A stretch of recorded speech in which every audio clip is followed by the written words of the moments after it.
చాలా అద్భుతమైన మాట. ధన్యుడు అంటే ఇక ఇంతకన్నా ఊహించడానికి కూడా ఇంతకన్నా ఉన్నతమైన ఆశీర్వాదము, ఇంతకన్నా ఘనమైన పదవి, ఇంతకన్నా అదృష్టం, ఇంతకన్నా ఐశ్వర్యం ఇక లేదు అన్నంత స్థితిలో ఉండడము ధన్యత. ధన్య హోగయహం, నేను ధన్యుడినైపోయాను. ధన్యోస్మి ధన్యోస్మి అంటారు. అంటే అర్థం ఏంటి? నువ్వు చెక్కబడుతున్నావు దేవుని ద్వారా. దేవుడు నిన్ను చెక్కి చెక్కి చెక్కి చెక్కి ఆఖరికి ఇంకా వీడిని చెక్కాల్సిన అవసరం లేదు అని నేనెంతగా ఏ అందమైన రూపంలోకి ఇతడిని ఈమెను తీసుకురావాలనుకున్నాను, ఆ రూపంలోకి వచ్చేసారు వీళ్ళు. ఇక వీళ్ళ మీద నా సుత్త దెబ్బలు అవసరం లేదని నీ విషయంలో ఉలిని సుత్తను పక్కన పారేస్తాడు. ఇక నీవు చెక్కబడడం అవసరం లేదు, మ్యాక్సిమం పర్ఫెక్షన్లోకి వచ్చేసావు. అది ధన్యత.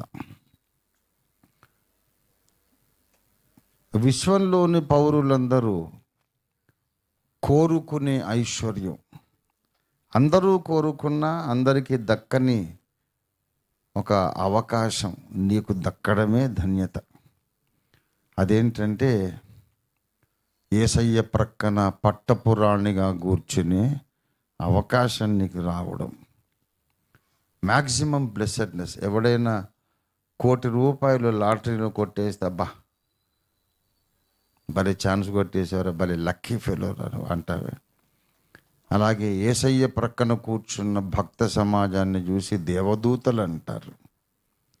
కోటాను కోట్ల ఏళ్ళు యుగయుగాలు మేము ఆయన్ని సేవించాం, కానీ మాకు దక్కని అదృష్టం మీకు దొరికిందమ్మా, మీరు ధన్యులు బాబు, భూలోక సంఘమా మీరు ధన్యులని దేవదూతలు అంటారు.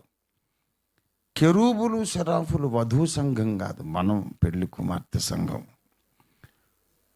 వాళ్ళు కూడా అసూయపడేటంత ఎలివేటెడ్ పొజిషన్ మనకు రావడం, బా ఏ లక్కీ ఛాన్స్ కొట్టేసావురా నువ్వు అని దేవదూతలు కూడా చెప్పుకునే స్థితికి మనం రావడం ధన్యత. వీరు ధన్యులు, వారు ధన్యులు, వీరు ధన్యులు, వారు ధన్యులు ఎందుకు చెబుతుంది బైబిల్ అంటే, అసలు బైబిల్ రాసిందే మిమ్మల్ని ధన్యులుగా చేయడానికి. దేవునికి స్తోత్రం కలుగును గాక. ధన్యులమయ్యే మార్గం ఏంటో మనకు నేర్పించడానికి, చూపించడానికి, తెలియపరచడానికి యేసు ఈ భూమి మీదకి వచ్చాడు. యేసు ప్రభు వారు ఎందుకు వచ్చాడు భూమి మీదకి అంటే, మనందరినీ ధన్యులుగా చేయడానికి, మానవులందరినీ ధన్యులుగా చేయడానికి. అందుకే ఆయన ప్రసంగ పరిచర్య మొదలు పెడుతూనే ఎవరెవరు ధన్యులో చెప్పుతూ ఆయన మొదలుపెట్టాడు.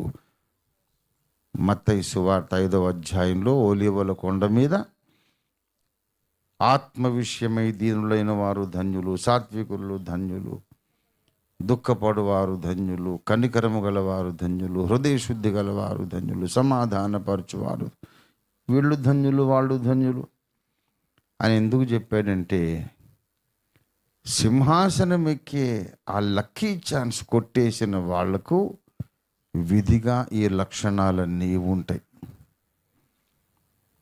ఈ లక్షణాలు ఉంటాయి కాబట్టే వాళ్ళు సింహాసనం ఎక్కుతారు, అత్యంత అదృష్టవంతులైపోతారు. ఇది నేపథ్యం. అయితే అంత ఉన్నతమైన ధన్యతలోనికి వెళ్ళడానికి మార్గమేది అనేది ఇప్పుడు పాయింట్. అంత ఉన్నతమైన ఆశీర్వాదము, ఉన్నతమైన ఘనత, సర్వోన్నతమైనటువంటి ఆ సింహాసనం మీద ఆది సంభూతుని ప్రక్కన పట్టమహిషిగా కూర్చునే అదృష్టం దొరకాలంటే మార్గం ఏది? తపస్సు చేయాలా? కొన్ని వ్రతాలు, నోములు ఏమైనా నోచుకొని వ్రతాలు ఆచరించాలా? కఠినమైనటువంటి సాధన ఏమైనా చేయాలా అని అంటే, మహా విచిత్రాల్లోకెల్లా విచిత్రమైన విషయం, ఆ ఉన్నతమైన పదవి దగ్గరికి, ఆ సింహాసనము మీదికి త్రోవ, చాలా సులభమైన మార్గాన్ని దేవుడు ఏర్పాటు చేశాడు. ఎక్కువ కష్టం కాదు. దాని కొరకు ఒక సులభమైన మార్గాన్ని ఏర్పాటు చేశాడు. ఏమిటంటే 2వ వచనం, యెహోవా ధర్మశాస్త్రమునందు ఆనందించుచు దివారాత్రములు దాన్ని ధ్యానించువాడు ధన్యుడు.